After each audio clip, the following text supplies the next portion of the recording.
sampelnya.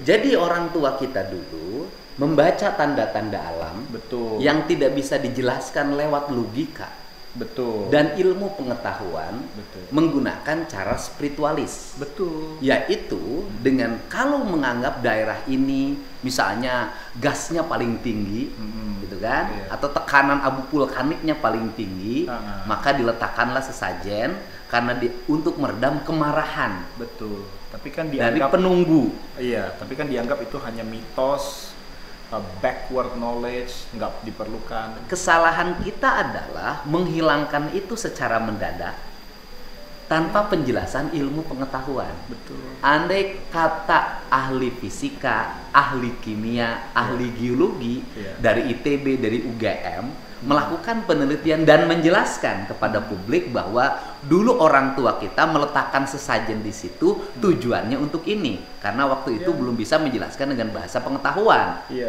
Sekarang kita bisa menjelaskan bahasa pengetahuan. Sesungguhnya orang tua kita dulu tuh pintar-pintar. Betul. Dari sisi aspek simbolisasi kehidupan, sama orang Jawa dengan orang Sunda. Orang Jawa itu kan, orang Sunda itu kalau di Jawa kan hanya melambangkan Nyeratu ya, sebagai lambang penguasaan laut, kan gitu.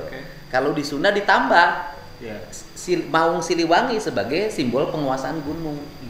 Kan sebenarnya itu simbol, yang satu menguasai laut, yang satu menguasai hutan gunung. Dua-duanya tadi persis orang Jawa, dua-duanya saling berhubungan. Ketika terjadi bencana di laut, maka akan terjadi bencana di gunung. Ketika gunung meletus, maka laut pun bisa jadi bergerak. Kan sama kan? Iya, perlu diuji ya. Tapi kan masalahnya kan sekarang orang di dunia itu pertama kali tahu tentang situs-situs geotermal yang spektakuler itu adanya di Nusantara ini. Nah, 60% geothermal resource ada di Jawa Barat. 60%. Dan di Indonesia itu isinya 50% geothermal dunia. Gitu. Jadi memang di Inggris tempat saya belajar dan mengajar nggak ada geothermal yang di atas 300. Jelasin dulu dong, penonton saya banyak kelas menengah bawah. Iya, jadi geothermal pertama itu apa? Geothermal itu tenaga panas bumi. Ada di 50% ada di 50% dari cadangan tenaga panas bumi dunia kurang lebih ada di Jawa Barat. Bukan Nusantara. ada di Indonesia. Nah, di Indonesia. Dari 50% itu berapa di Jawa Barat? 60% ada di Jawa Barat. Jadi dari 50% cadangan bumi yang ada di dunia, itu ada 50% di Indonesia, di Nusantara. Nah, berarti ada 100%. 100%-nya itu 60% ada di Jawa Barat. Berarti geothermal, energi yang strategik ada di gunung-gunung. Betul. Dan simbolisasinya, boleh saya katakan simbolisasinya adalah kampung-kampung adat ada di sekitar daerah-daerah geotermal itu. Betul. Yang disebut dengan para pengikut Sunda Wiwitan itu ada di situ. Dan kalau saya bertanya pada mereka, seolah-olah dia tuh ditugaskan oleh leluhurnya untuk tinggal di situ. Saya baru tahu dia lagi menjaga geotermal.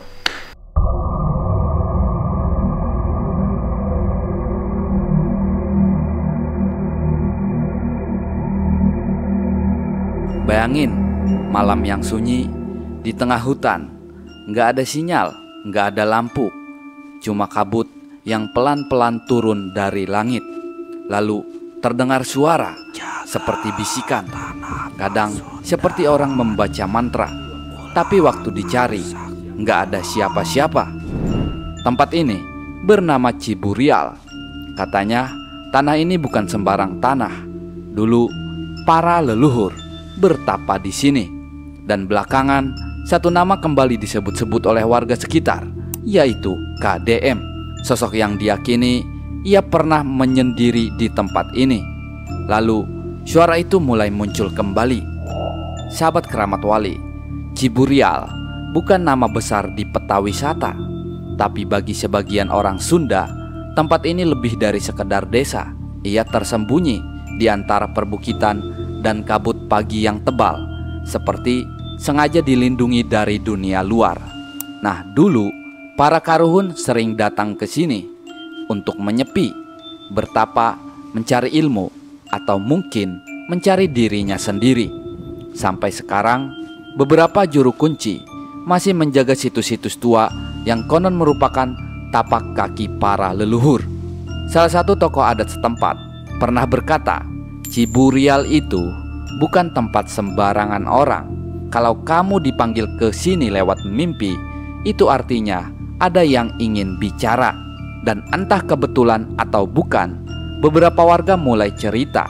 Mereka dengar suara-suara aneh. Lalu muncul berita lokal kecil, nyaris nggak dibaca orang. Warga Cipageran dengar suara gema aneh dari Bukit Ciburial tengah malam. Lalu muncul satu nama, lagi-lagi KDM. Apa yang sebenarnya terjadi di balik kabut itu? Sahabat Keramat Wali, jauh sebelum Ciburial dikenal hari ini sebagai kampung biasa, tempat ini punya nama lain di kalangan para resi kuno. Disebut-sebut dalam naskah Sunda lama seperti Sanghayang Siksa Kanada Ngakeresian. Ciburial dipercaya sebagai salah satu titik semedi yang dibukakan oleh alam, bukan dibangun oleh manusia. Nah, di sanalah para resi dan karuhun zaman dulu menyepi. Mereka tidak sekedar berdoa, tapi menyatu dengan alam, menyelaraskan diri dengan angin, air, dan sunyi.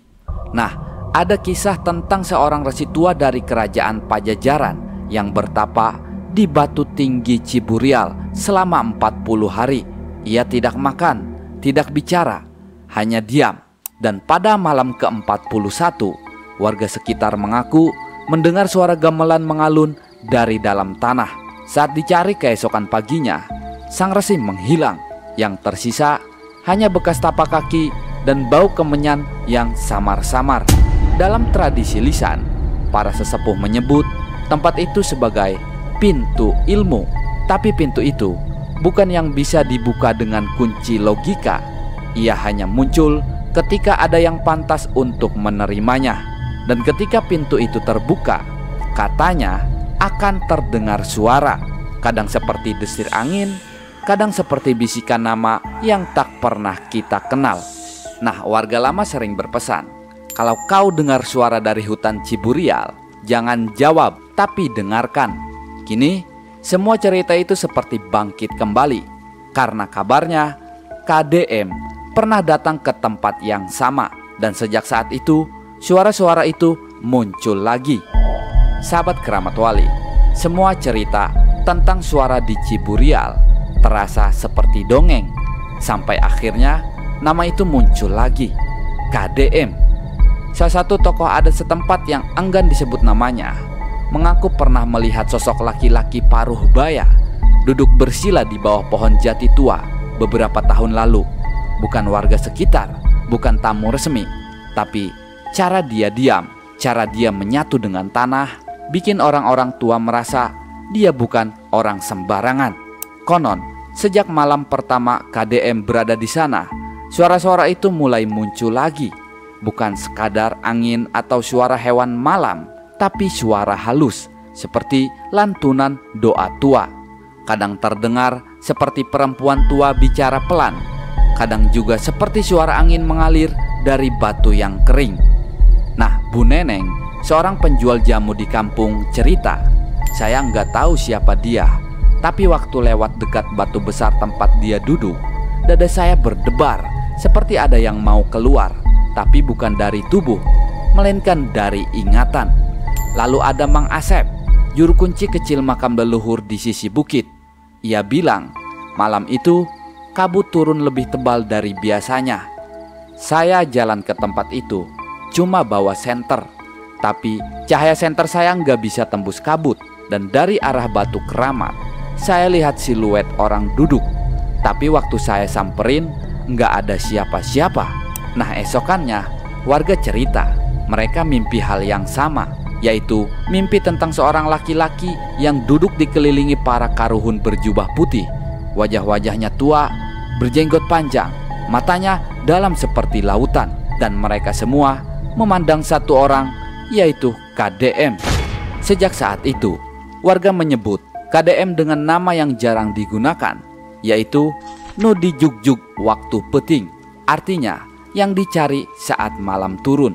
Apakah benar KDM membuka sesuatu di sana? Atau mungkin hanya mereka yang pernah dipanggil yang bisa merasakan pintu itu kembali terbuka? Adapun simbol dan penafsirannya. Nah, kalau suara itu muncul tapi nggak ada sumbernya, apakah itu hanya ilusi telinga atau sesuatu yang lebih dalam sedang bicara? Dalam tradisi Sunda, suara bukan sekedar bunyi, tapi tanda. Dalam naskah-naskah tua, bahkan dalam laku tapa para karuhun, suara sering dianggap pertanda bahwa gerbang sudah dibuka. Bukan gerbang fisik, tapi gerbang rasa, gerbang pemahaman, dan gerbang ilmu. Nah, para sepuh menyebutnya sebagai pintu ilmu. Tapi pintu ini tidak bisa diketuk dengan tangan atau dicari dengan logika. Ia hanya muncul ketika waktu dan jiwa saling menyambut. Maka muncul pertanyaan, KDM itu siapa? Benarkah ia dibukakan pintu?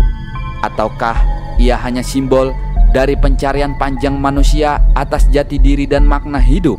Mungkin KDM bukan satu orang, tapi lambang dari rasa gelisah kita semua. Rasa bahwa ada sesuatu yang hilang dari dunia hari ini, yaitu sesuatu yang pernah dijaga oleh para karuhun dan kini sedang mencoba bicara kembali melalui bisikan-bisikan sunyi. Dan bisa jadi suara-suara itu adalah cara alam dan cara leluhur mengajak kita kembali, bukan ke masa lalu, tapi ke nilai-nilai yang pernah membuat manusia punya arah dan hati.